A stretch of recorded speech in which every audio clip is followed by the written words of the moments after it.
Good afternoon, everyone. I'd like to welcome you to the February regular meeting of the Board of Elections, Cobb County Board of Elections and Registration. We'll call the meeting to order at 3 p.m.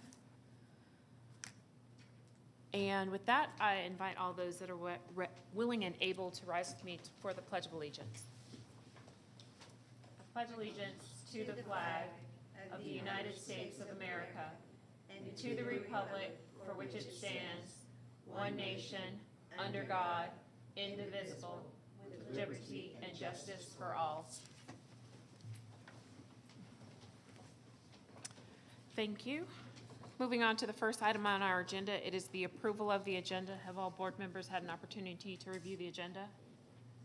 And having done so, are there any proposed revisions or amendments to the agenda? Hearing none, I will entertain a motion to approve the agenda as provided. So moved. Thank you, Mr. Bruning. Is there a second? Second. Thank you, Ms. Fisher. It's been moved and properly seconded to approve the agenda as provided. All those in favor? The motion passes unanimously. For purposes of the minutes, you will note Ms. Mossbacher's not being here, in as much that I said that it was unanimous. Okay. Moving on to the next item on the agenda, that would be public comment. My understanding there are no individuals that have signed up to participate in public comment here in the room. We have one person that is signed up to participate virtually. Do we have anyone on the line, CP? Okay, that's exactly who I have listed. Miss, is it Delancey? You may have muted yourself.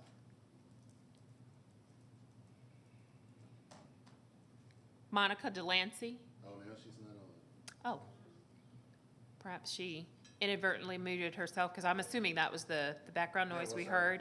Yeah. If she comes back, I'll let you know. Okay, great, thank you. I presume those of us on the board would have no problem with Ms. Delancey providing comment if she makes it back on. Okay, just want to be certain, since we'll be taking it out of the order that is presented on the agenda. Old business, do we have any old business? Board members? No? All right, moving on to the next item, new business. We start off with our director's election report. Director Fall. Good afternoon. We'll get some slides pulled up and go through the numbers for this election. So a little bit of an overview. So we'll talk a little bit about voting before Election Day, voting on Election Day, and then our post-Election Day final numbers, as well as information on the RLA. And then we'll take a break, and then we'll come back to the AIP schedule later in the agenda. And the rest of the information will be provided in my director's update. So pre-election day, these are our AIP numbers. We had 3,307 total voters. So you can see this is the breakdown across our sites. 753 at Marietta main office, 246 at Austell at Oak Clarkdale, 755 in Mapleton at South Cobb, and then 1,553 at Southeast at our Smyrna Community Center. Very popular at Smyrna. I know when I went on the Saturday of voting, there was a big basketball tournament, and so they captured a lot of parents that were there while their child was playing basketball. So it's a good opportunity for us to be there, and we appreciate our partners that are at Smyrna, because they know it's busy and they're always accommodating of us. This table kind of gives you a breakdown by AIP voting by party and district. So I think it just paints the picture of where we were at voting for the Democrat Party across both districts and the Republican Party, and then across the district as a whole. So again, 3,307 total voters in AIP. And then you can see the majority of those were Democrat ballots, and then just slightly more in D2 than in D4. For ABM, we had 42 total voters that voted ABM. You'll note when we look at the numbers that it'll say 41 in the election summary report. That's because one of those was provisional, so it's counted under the provisional total, not under the ABM total. So we mailed out 50 ballots. 42 of those were returned. 2 of them had to be cured. One was provisional when it was mailed. One was provisional when it was returned. Both of those were cured. So we had all 42 ballots ended up being counted. And then we did have one individual that opted to vote AIP instead. So really only a net of -7 there, which is great to see. And then here's that same breakdown of the ABM numbers. So you can see a total of 41 there. Because that's, again, how many are in the report since the 42nd one was counted in the provisional bucket. So again, the majority with the Democratic Party and then more in District 4 than District 2 for ABM. When we looked at Election Day, it was a very quiet day overall. We didn't have any issues. All the polls opened on time. We didn't have any, major equipment issues or anything like that. So I wanted to provide the voter turnout by hour to give some type of data for that day since there aren't any issues to report. So this is from our poll pad system, so it kind of gives you an idea of how we started. So we definitely picked up throughout the day, which was great to see, and then peaked right around 5 p.m. That after work crowd is always big for us. And so you can kind of see our hourly numbers there and how we ended up with a high at 5 p.m. of 822. And then the 6 p.m. hour, a high of 795. Here's that same breakdown for Election Day, so a total of 5,638 voters. Could I interrupt just for a quick Sure. question? How many precincts were open on Election Day? We had 68. 68? Yes. Thank you. And so here's that same breakdown by district and party for Election Day. Pretty close between 2 and 4, slightly higher in 2, and then I have the District 4, that's flipped. It should be 449 for Republicans, I apologize, 2,790 for Democrats. And so we have the higher number again for the Democrats. I apologize for that error. When we look at post-election day, these are our final numbers. So 9,005 was our total number of people who voted in the special primary. Again, 5,638 on election day. Ballots cast matched the numbered list. And then advanced voting, 3,307. Ballots cast matched the numbered list again there. 41 ballots cast for absentee by mail. The numbered list shows 42 because that provisional voter gets ABM credit, not provisional credit. But then their ballot is counted in the provisional bucket. So that's why the provisional is 19, but the numbered list is 18. So a total of 3.75% turnout across the 2 districts. And the total voters in those 2 districts is 240,114. I'm sorry, what was that number? 240,100? 14. 114. Finally, our risk limiting audit will be tomorrow morning. We'll start at 10:30 at the main office. It's going to be pretty quick. We got the batches back this afternoon. It's going to be pretty much a full hand recount because it was so small. So we'll just have 2 teams working on that for us. So it shouldn't take too much time compared to November. So we'll get that done. So the parties have already been notified that they can send 2 representatives. They can send 1 per team. And so it'll be 2 representatives for each party that want to participate in the risk limiting audit tomorrow. And that's it for the election report. Okay, thank you. Does anyone have any additional questions for Director Fall with respect to the report she provided? I have a question, if you could go. I apologize for interrupting your mic. Sorry. No worries. You can't hear my big robust voice. Can you go back to the slide where you did the summary? Thank you. That's not the slide. I think it was the one in which, it is, sorry. The ballots cast 9,005 and the numbered list 9,005. However, the numbered list we have for Jarvis was 8988. The one for ePulse was 8945. So how do we get to 9,005? Sure, so the Jarvis list that you received on Friday didn't have the provisional voters because they hadn't been counted yet. So when you add in the 18 provisional voters. That should get you to 9,005. And then the e-polls numbered list is only for election day and AIP, because they're the only programs that use e-polls. ABM and provisional doesn't use e-polls. So they would be missing the 42 and the 18, or the 41 and the 19, depending on how you Yeah, look at it. actually, if you're adding in 18 on Jarvis, it'd be 906, 9006. And that's because they have the one, 18 I'd have plus to- 98, 8988. It'd help if I put on glasses, let me pull it up. most likely.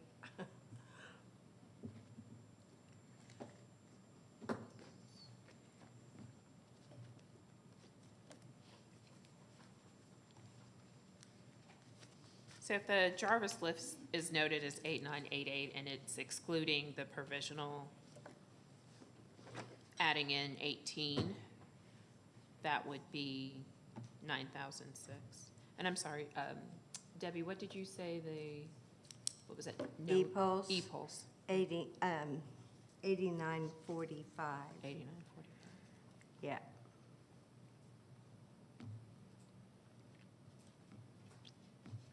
That nets E-polls 8945 plus the 42 ABM plus the 18 provisional gets you to the 9,005 as referenced in the report for the numbered list.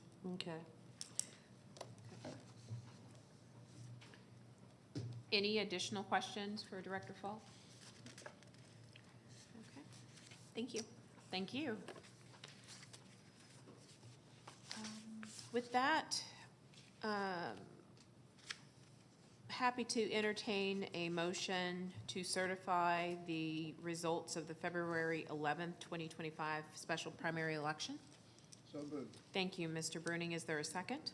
Second, Thank you, Ms. Fisher. It's been moved and properly seconded to certify the election results for the February 11th, 2025 special primary election. All those in favor? The motion passes unanimously with the same notation. All right, moving on to the next item on the agenda, OCGA 212213. Debbie, this is something you had raised for us, and I know we'd also gotten some input from our counsel, Daniel White. So I want to go ahead and turn it over to you. Debbie. well, Or we can have Mr. White supplement. yeah, I don't know, did I ever get your input on that? Yeah. I think Tori may have forwarded it to me and said this may come up at some point, so I think I've seen it. I think it was on the thread y'all didn't have me on, and so I remember looking at it a few weeks ago, but I don't know that you ever asked me for input. I can give you input on it if you want. Right, I think you did provide input. You drew, if I recall correctly, you drew a distinction between our board versus perhaps a board or a county, our county and perhaps a county where the probate judge. Right, was. you guys are a Board of Elections and Registration, Exactly. and 21-213.1 deals with boards of registrar, and if you go read that, you go back a section to say, well, what is a Board of Registrar?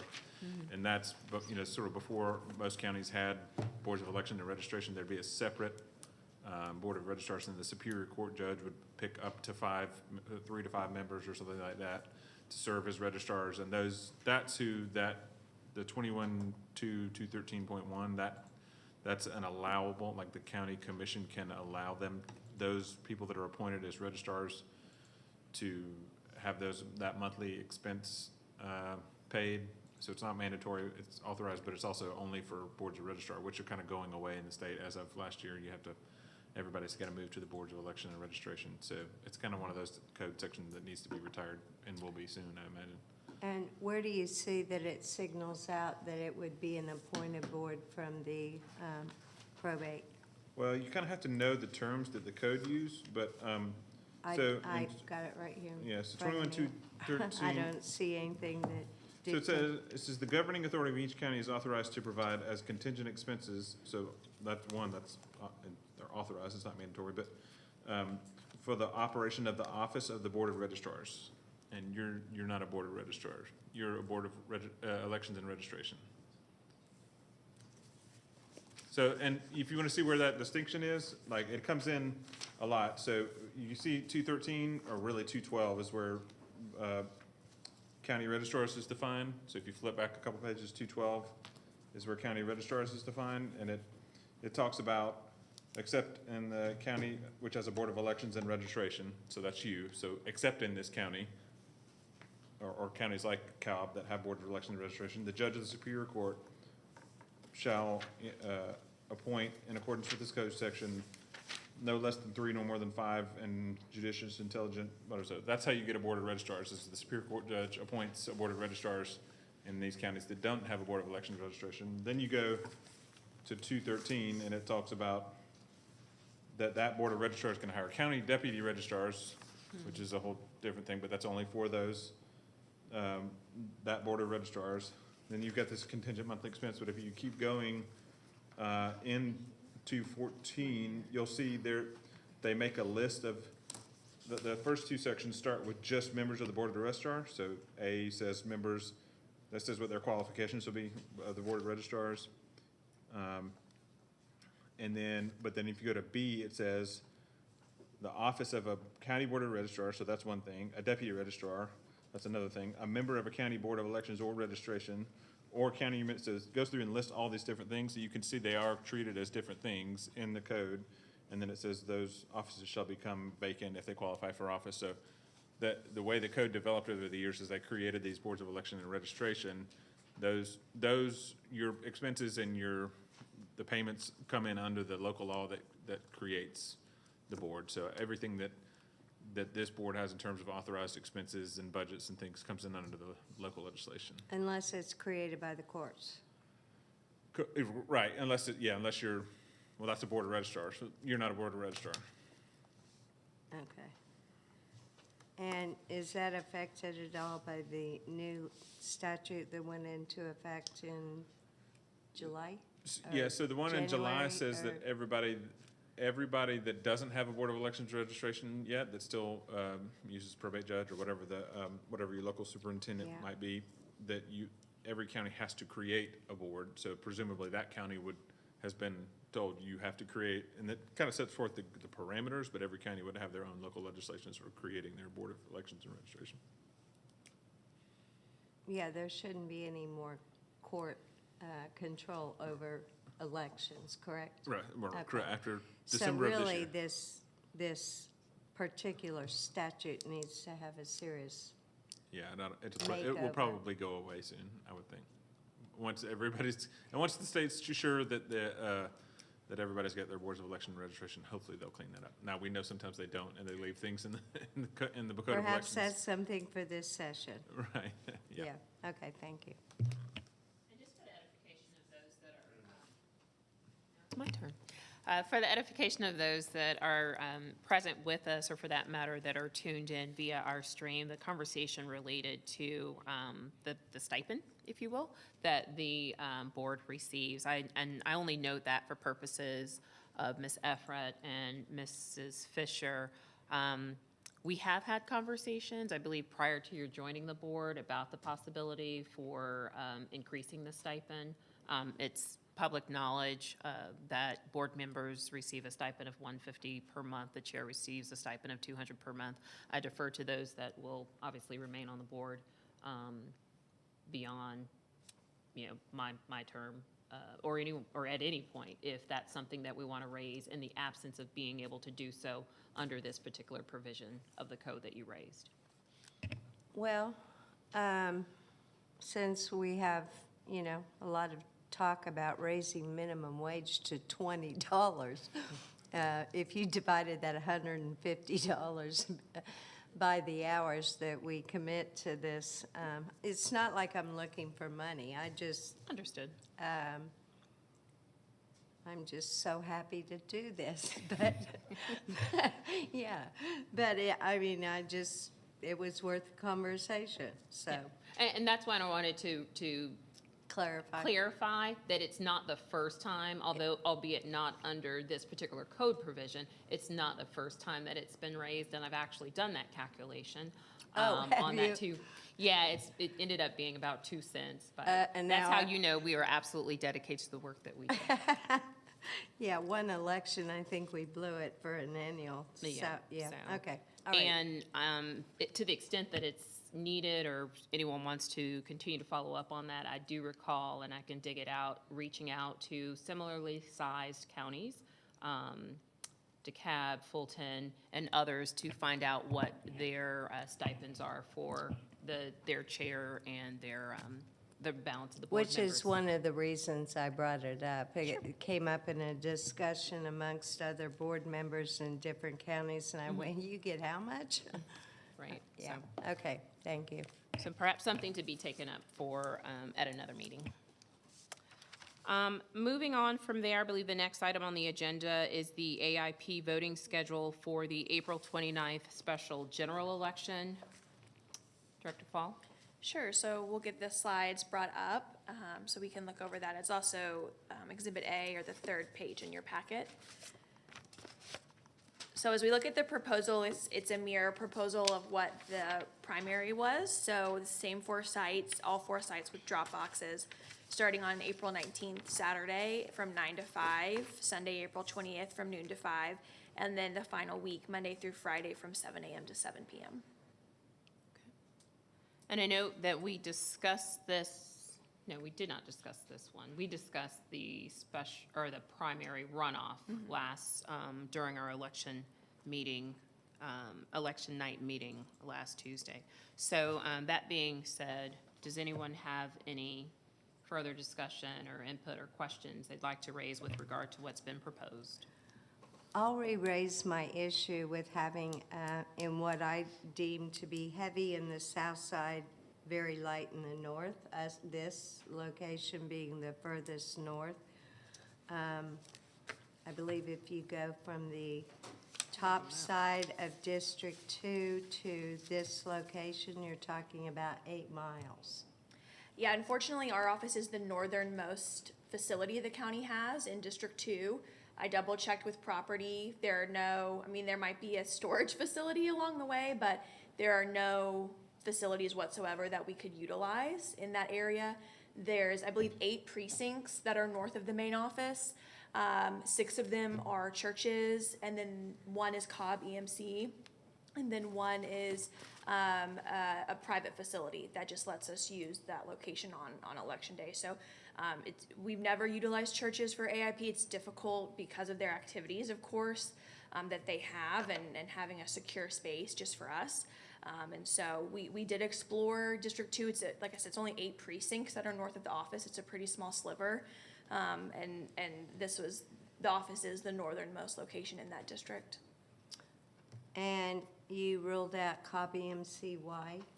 It's a private facility, and we've never explored the use of private facilities for AIP. The code says we are to first use county facilities and municipal facilities, and we've never relied on our private facility partners because we typically pay them. Well, it's been for a the long use of time AIP. since we've had a special election for districts, commission districts, so I personally believe there needs to be one further north. I think I raised that originally when we started our planning for this special election, so I'll raise it again.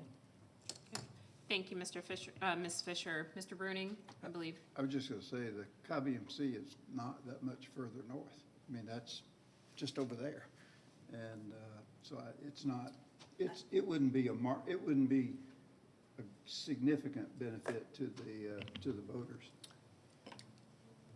Probably not. I just, especially for the low turnout in Clarkdale location during early voting this time around, just seems to me that we have a lot of precincts that aren't in the boundaries of the actual precinct. I don't know the locations of the other early voting, how far outside the boundary it would be, but Yeah, I think it should have been taken into consideration, and I would hope that in the future we do. Ms. Everett?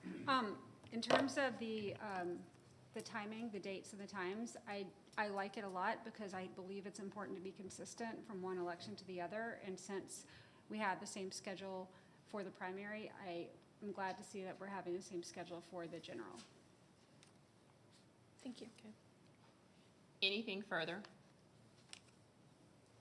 Have we approved Here- this yet? That was going to be next on my list. Hearing nothing further, it will entertain a motion to approve the proposed schedule for AIP for the April 29th general election for Districts 2 and 4. So moved. Thank you, Mr. Bruning. Is there a second? Second. It's been moved and properly thank you, Ms. Efrat. It's been moved and properly seconded to approve the proposed schedule as provided. All those in favor? Any opposition? I will note that the vote is 3 in favor, 1 in opposition. So thank you for your voting. The motion passes. Moving on to the next item on the agenda, Director Fall, your update. Sure, I just wanted to provide an update on precinct cards as well as end with the 2025 election schedule for everyone's knowledge. So there's been a lot of dialogue back and forth about the precinct cards that were mailed out. I know I provided an update to the board this morning with some more information hearing And from. I apologize for interrupting you. To the extent that there may be individuals that are tuning in, or for that matter, might be here, if you'll just provide just a little bit of context. I know the board obviously Sure, is yeah, aware. I was Okay. going to do that. So, Okay.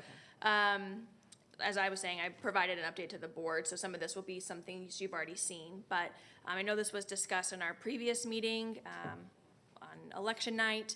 And so as a follow-up to that, we mailed out precinct cards to all registered voters here in Cobb County, both active and inactive. It was just under 600,000 cards. And so when we change the boundaries of a district, we're required to notify those voters that are affected. So we only legally had to notify any voters who changed districts, but as a courtesy, we mailed them to everyone because there's been a lot of discussion. We wanted to make sure everyone was on the same page as far as what their district was. So we mailed those cards out, and we noticed early on some of the comments that we had gotten from voters. I know it happened to me, that the precinct card would show up in their informed delivery and they didn't get it for 3 to 5 days later.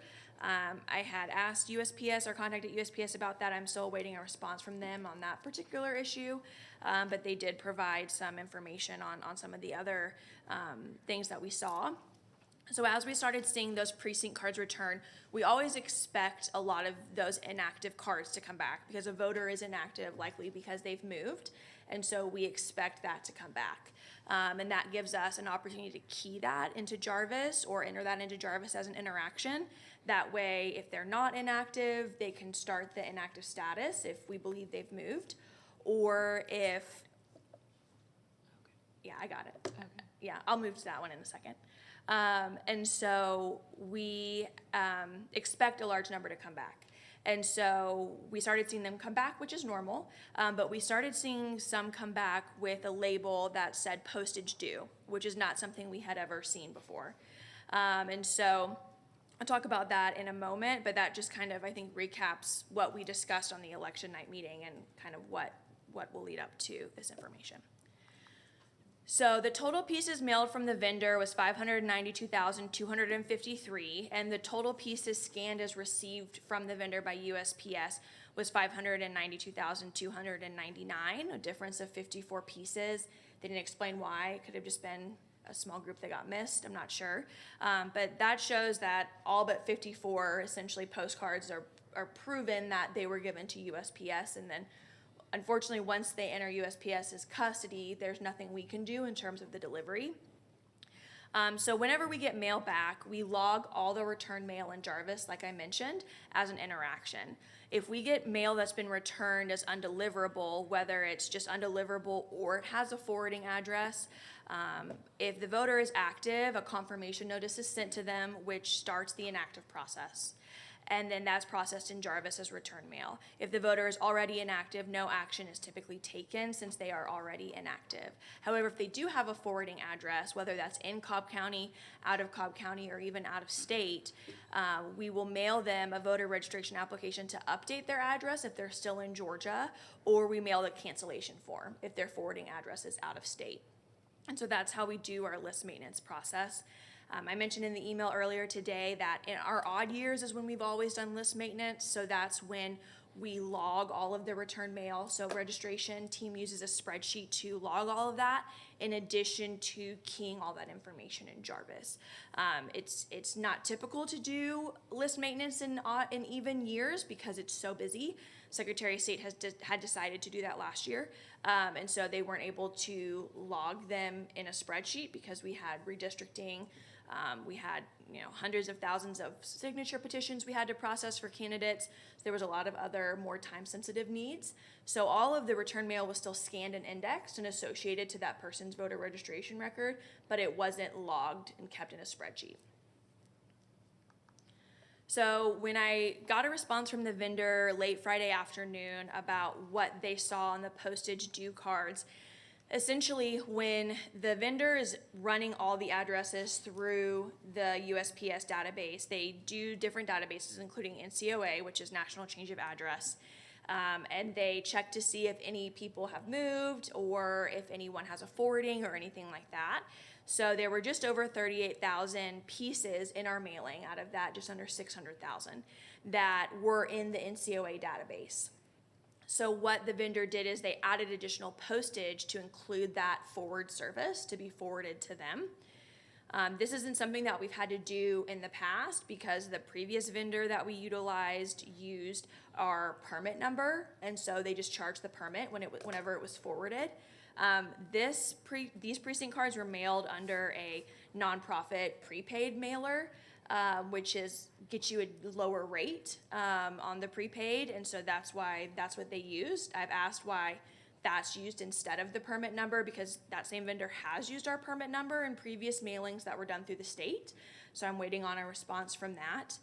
And so he said that we've identified additional cards, is just over 2,000 that were returned with that postage due sticker, and so those that I sent him as a sample, he looked up and they weren't in the NCOA details, and so they're later on, and so it says, the particular recipient that he included a copy of on the email was not in the NCOA database, and that there's a known lag in the database, so it's possible that those 2,000 plus voters were just voters that had put in a national change of address form, but it hadn't been processed in the database yet. I spoke with our rep at USPS at the main Marietta office. They confirmed that sounds correct as far as their bulk mail specialist understood what the situation was with us. So the plan for those voters is we're gonna be mailing them a letter. So we're gonna first mail a letter to the D2 voters since they have an immediate election coming up in less than a month, with their new commission district number as well as the election dates. And we'll be sending that ourselves, so we know it'll be forwarded because we're using our own postage. And then we'll, as soon as we're done with D2, mail them out to D4 to make sure that they are prepared for the April 29th election. And that's all I have on the precinct cards. Okay. Does anyone I have a couple of quick questions, but I'll defer to anyone else that has questions first. Do we have an actual cost on that? On which part? Was that in the email this morning? I didn't see that email. I had requested the cost from No Ink versus the 3 bids you got. I haven't gotten the final invoice from No Ink yet. So as soon as I have that, I'll be sure to provide it to the board. Okay. But the postage, it will be lower because we would have used our permit with the other one, so it would have been a higher postage rate. So the bids that we did receive didn't include postage because that's not something, it would have come out of our permit, and so it just included the cost of the printing. Okay. To be certain, the three quotes would have only been printing only. Correct. Okay. Not sure whether anyone else has questions. I know we, as a courtesy, mailed to all voters, registered voters in the county, irrespective of whether they were in Districts 2 or Districts 4, or I'm sorry, whether they had had a change in their district. Do we know the number of voters that had a change in their district?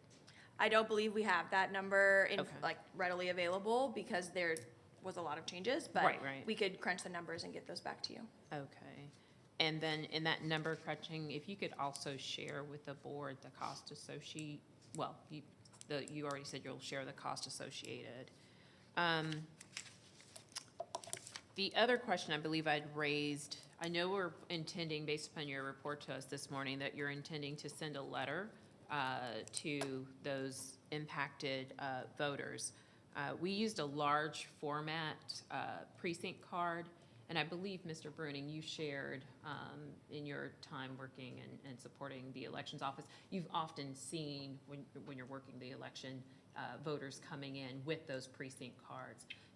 So I raised the question, getting the letter out to them is going to be helpful to ensure that, or hopefully to ensure that those voters from Districts 2 and District 4 have that information.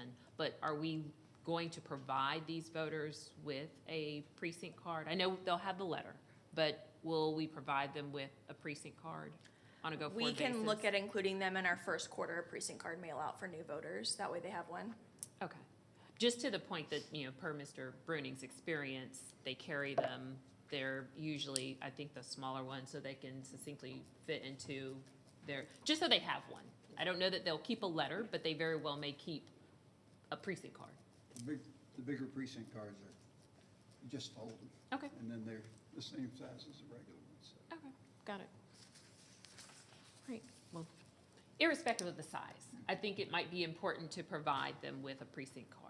I know that the current plan is to get them a letter such that they get something quickly out. And then do we have the ability, with regard to that, do we have the ability to do any of that printing in-house?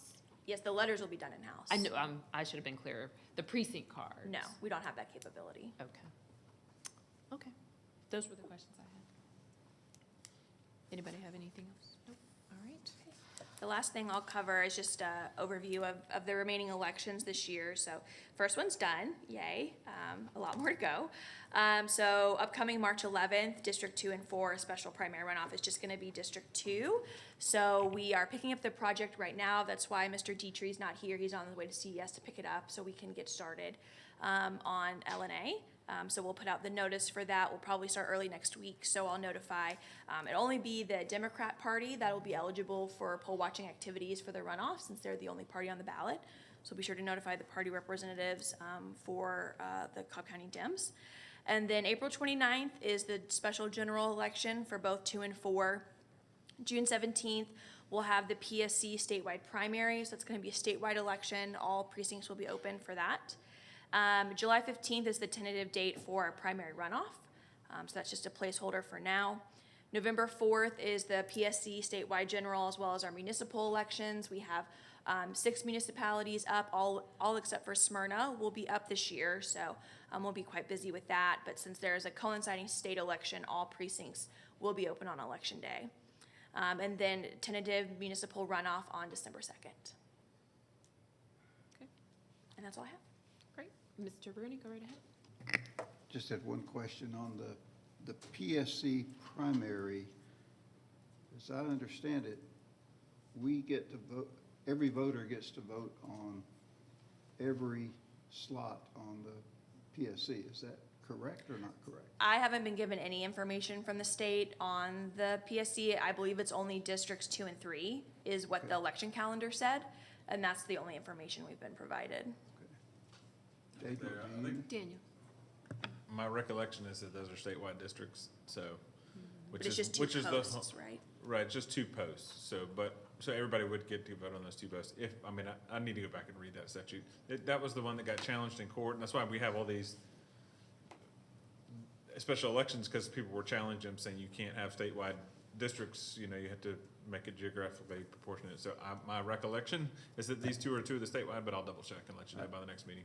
I thought that they had to live within their district Uh-huh.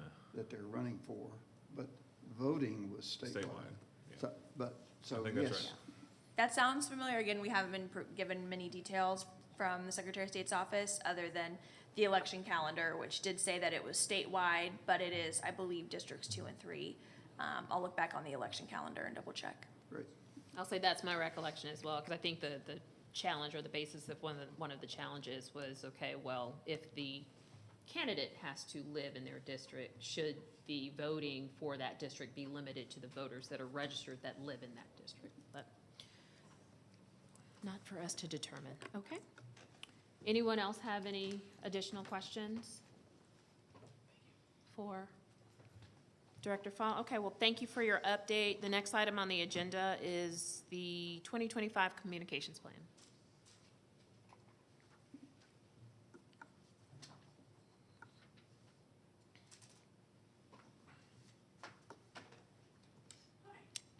Good afternoon. How are you doing, Tammy? Good. Good. Okay, you guys can hear me? Sorry. Yes, we can. All right. So the last time that I spoke to you guys was in August of last year. So I'm just kind of give you a little bit of recap, and then I'll jump into this year's plan. So our big milestones were we developed our own brand identity. Previously to that, we had the board's seal, but we didn't have anything for the department. So one of the things I came into wanting for us to have is our own kind of image, and for the public to recognize us as the official entity of elections and not locked in with every other organization that helps register voters, because that's typically what I would get when I would go out. But so-and-so is registering, why am I giving it to you and not to them, right? And so just really to set us apart. So you'll notice, even in this logo here, right, we've got the peach, which signifies like I voted, right, kind of linking up with that. And then also playing in with the colors that the county has been kind of testing out with their information. So we're kind of, we're setting ourselves apart, but we're still part of the county in their logo, in their brand. In addition to that, one of the milestones that we had last year was we mailed out the voter guide. So that was kind of new for us. We had never done that before. We also had 12 voter education outreach events. One of the events that we're kind of really proud of is we did with KSU. So with their Elections 101, we went on campus. These are freshman students that were first-time voters. Went on campus and helped them kind of answer all their questions. It was very interesting to notice these kids were very, very knowledgeable about elections. They did stump me on a couple of questions, and I was like, man, you guys have been reading your code, which was kind of cool. In addition to that, we also launched our own social media. So Instagram and Facebook, we launched last year. And that's been pretty good for us. You'll see some stats later on in a few slides about our outreach with that. All right, so our 2025 goals and objectives. All right, so communication, obviously, the comms plan. To standardize our brand, you'll see here that because we've had the board seal on some things, we've had the county seal on other things, we have our new logo on some things, it's kind of, I'm not gonna say all over the place, but it's not a unified brand or image. So that's kind of our goal this year, is to have a unified look. Anything we put out has this same look, has these kind of the vibrant colors that we have gone for, this lime green, the peach, the teal, the gray. You'll also notice the things that we have put out, our social media reflects that same look, those same colors. They're very vibrant. We want to bring a little bit of life into it. So we've gotten some really good feedback about the color palette. And you also notice too that we incorporated the logo into the pin that we gave our voters, or not voters, our poll workers for this last election, all had that kind of same look. And then you'll see on the right here, the training classes also reflect that same color palette. So again, we're trying to incorporate it in everything that we're doing. We're having this look, so the voters and our poll workers all recognize us as having that. That's our image. And it's somewhere, oh, here. So you also notice too that in our voter guide that we mailed out has the kind of this wave here at the bottom, right? The same thing, our mailer has the wave, right? We want our voters to recognize that this is information that is coming from us, that it's not coming from just a generic, nonprofit or something like that, right? They're getting official communication. Because I, like you, have probably received a plethora of voter communication, and I don't know if it's official or if it's not official, so we want them to see that this same look is from us. And as far as internal communication goes, one of the things that I know Director Fall also mentioned to you in one of her presentations a few meetings back was launching our department SharePoint. We're referring to it as Peach Point. Again, peaches and everything that we're doing. So giving that same kind of look. And so our department SharePoint, this is just kind of a screenshot right here, will be a unified kind of landing page for our team. We'll give updates on meetings that we're having. We'll have the calendar for the upcoming election, just kind of link us together so that we're not having information that's kind of crisscrossing, but this is a unified platform for our team to be able to reach information. And that will launch in the next month or so. All right, so voter education marketing. So what that means for us is just tailoring that marketing for example, for the Public Service Commissioner. We can literally we had a couple of minutes ago where there was kind of discrepancy on how does that play out for, what does that mean? I'll be honest, I've had to look it up myself. What do they do? And how does that relate to me as a voter? If I have to ask the question, I can almost guarantee that the average voter has to ask the question. And if people have to ask the question, are they gonna come out and vote? Right? These things, elections affect them, and they need to be aware. So tailoring that marketing and that print material and all social media to them, and how does it relate to them? We started doing with the board of the D2 and D4 race, putting in our marketing and our social media. What is the Board of Commissioners? How does that affect you? What does the position mean for you as a voter? That means that that affects how your water bill is. It affects your property taxes, and just getting people educated and aware of how these elections truly affect them. People love a presidential election. People don't really care about the local elections. Just getting them aware of that and just tailoring that marketing. And then also partnering with other county departments to amplify our election messaging.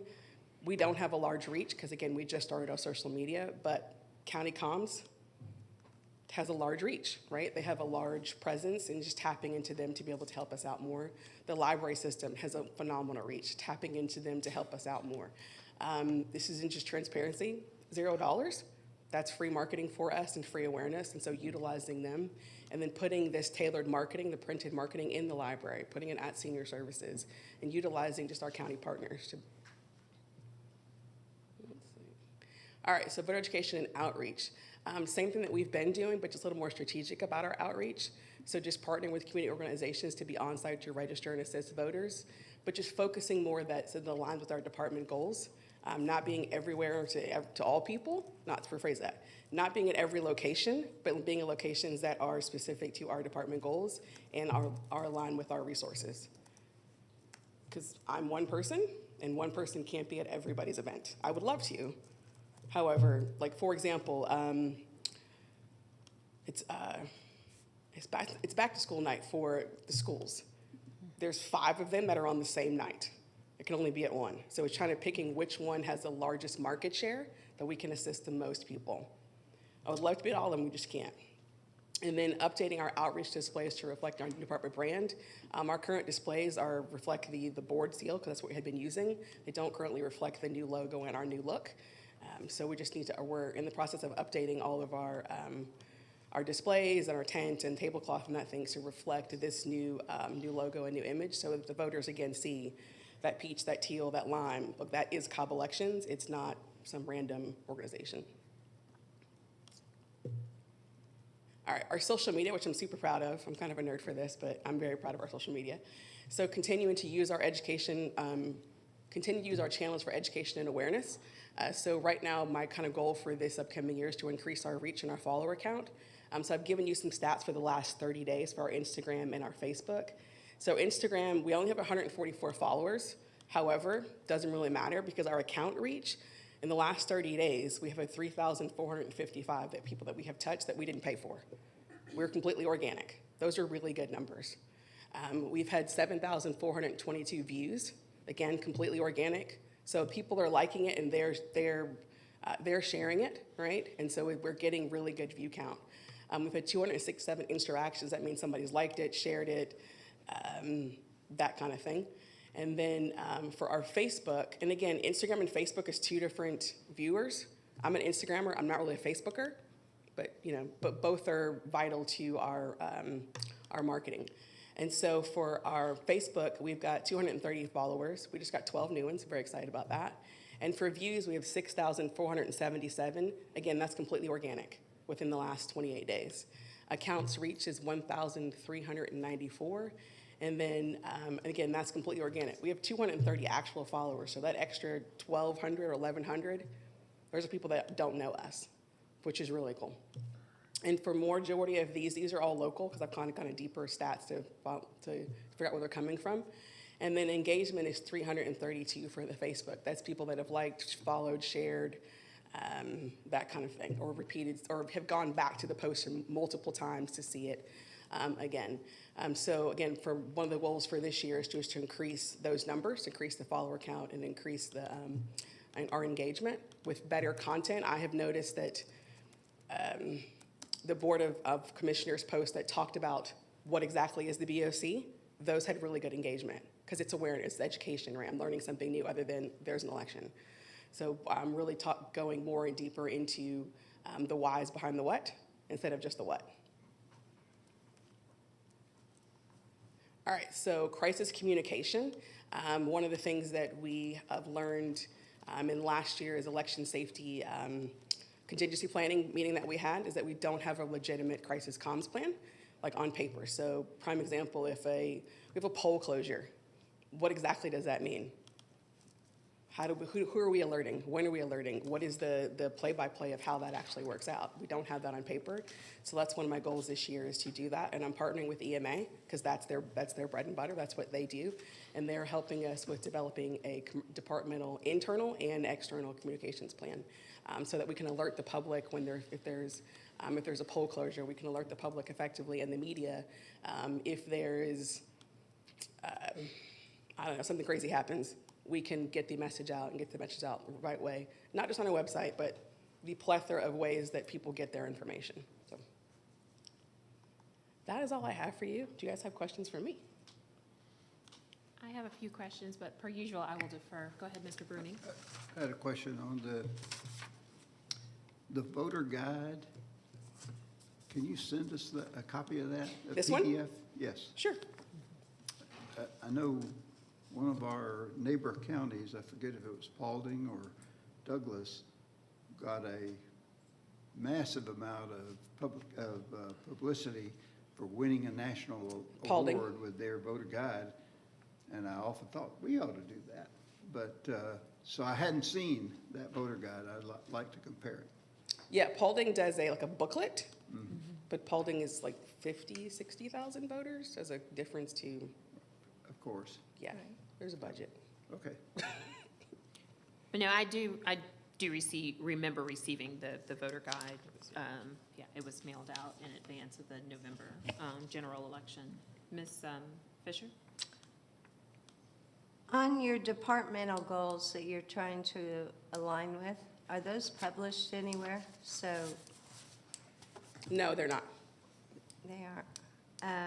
Can we get a list of those? When I have them, yes. Oh, we I'm still don't working have on the them. goals yet? Yes. Okay. The other thing that I wanted to just throw out there, one of the reasons that the comms department, I think, has great coverage is they have signups for each department that sends out their newsletter. Have we thought about doing our own newsletter? So we've talked about it, yes, but just keep in mind that I'm one person. The comms department is 6, 7, 8, 9 people. So I'm doing what I can in gradual steps with the resources that are available to me. So that would be not yet. Maybe if you got some help, you would? Sure. Okay. The other question I have is timing of the communications. Do we have, just questioning, a list of nice-to-haves and must-have dates? So the nice-to-have would be your voter outreach, just the educational purposes, which is great that you did that many. But we've been late on most of our mailings. I mean, they've come out during an election, not prior. So do we have a plan that is mapped out on must-haves, nice-to-haves with a calendar? I don't understand the reference between the mailer and the nice-to-have and the must-to-have, or must-have. Well, must-haves, we should have had those precinct cards in people's hands before early voting started. We did a mailing during the general election for '24 that we got the second week, end of the second week, or I did, end of the second week of voting. This time around, we got it during early voting on the precinct cards. I think it was the same thing on the letter we got from Director Tate. I got that during actual voting as well. So those are must-haves, that we must have that information out. Here's the election, here's your precinct card. Those would be a must-have. The nice-to-haves are your outreach programs at different events to register voters and that kind of thing. I realize that is kind of a fluid thing depending on when those events get scheduled. So that would be the difference between what I'm saying must-have and nice-to-have. I'll jump in here. I apologize, Tammy. The mailers are separate from the communications that Ms. Thorpe does. So she's not responsible. She designed that card, but she's not the one that's responsible for contacting the vendors, getting the quotes. So that was done by myself, and then the data is pulled by registration. So as I explained in previous emails, there was a tight turnaround with redistricting and then the holidays. So I put out for the 3 quotes, and then when I hadn't received a third quote in a timely manner, that's when I contacted the state's vendor, and we got started that day. Yeah. Obviously, that was not ideal, and it was unfortunate that that's how the timeline compounded, but now that we have the 3 quotes, we can move forward with the individual who was the least expensive, and so we'll be mailing those precinct cards out on a quarterly basis for the remainder of the year, and then we'll look at another mailer at the beginning of next year if we have the funding. Part of it was contingency funding, and so if we don't get that again in '26, we won't be able to do a countywide mailer because it's pretty expensive. And so if we do have the funding for that, then we'll have a vendor in place, and we can start that at the end of this year. That way it can be mailed out at the beginning of next year. But the procurement schedule is what was compounded that caused that delay. But that's not Ms. Thorpe's responsibility, that's mine. Okay. And Tammy, I do love your logos and your consistency. Thank you. It really is very attractive. Mr. Bruni? A question. What effort do we put into using email as the communications path? Because, you know, the post office is just terrible. And if we had email for voters, I think it would be a much more effective way to and cheaper way to communicate information to the voters. I know that there are restrictions on The Can Spam Act. use of emails and what information we get from the voters, but you know, a lot of voters would be happy to give you their email address and you know, for all communications, send me an email. Don't send me a piece of paper. So that's just a suggestion, that a way to save money as well as enhance effectiveness, because the post office is not doing a very great job. I understand. I mean, I'm happy to, go ahead.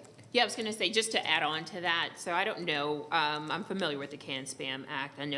I think you get like 1 free pass, and then you have to have an opportunity for voters to opt out. I don't know what it could potentially look like, and maybe working with the communications department, because obviously members of the Board of Commissioners have their individual newsletters, and maybe there's an opportunity to partner with them such that you ask, as a part of their newsletter, obviously with their permission, for the voter that is receiving those, like when I get them, because I get them all, I can opt in to receive communications from elections such that it then facilitates what Mr. Bruning is referring to, so we can try to touch them in ways that they're more likely to receive. Like personally, I barely check my mail, because I don't receive anything, a whole lot of things via mail, and I know, but there are others that obviously rely upon the mail, so we would want to, again, touch them meet them where they are, I guess that's the best way of putting it. Okay.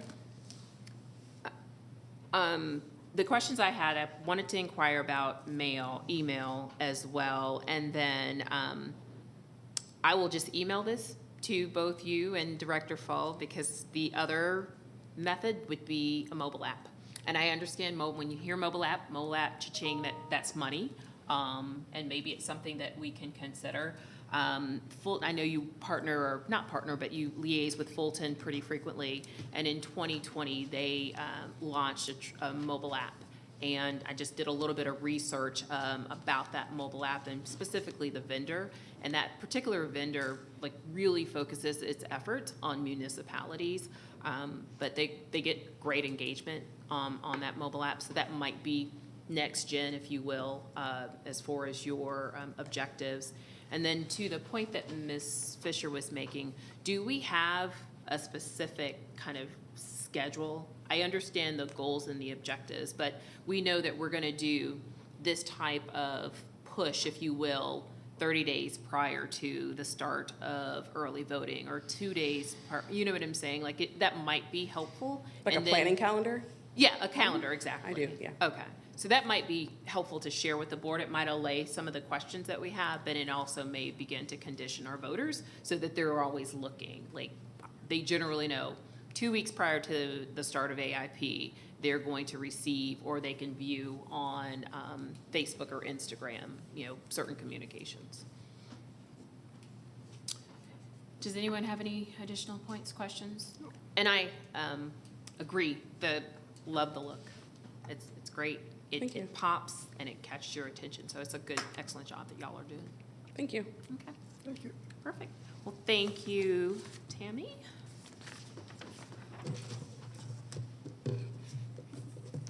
We may have touched on them, but board member comments, that is what is next on the agenda. Did a lady ever come back? She did not. I'm sorry. CP sent me a message that said Ms. Delancey did not return, so, but we were ready and willing to accept her comments had she returned. Any board member comments? No?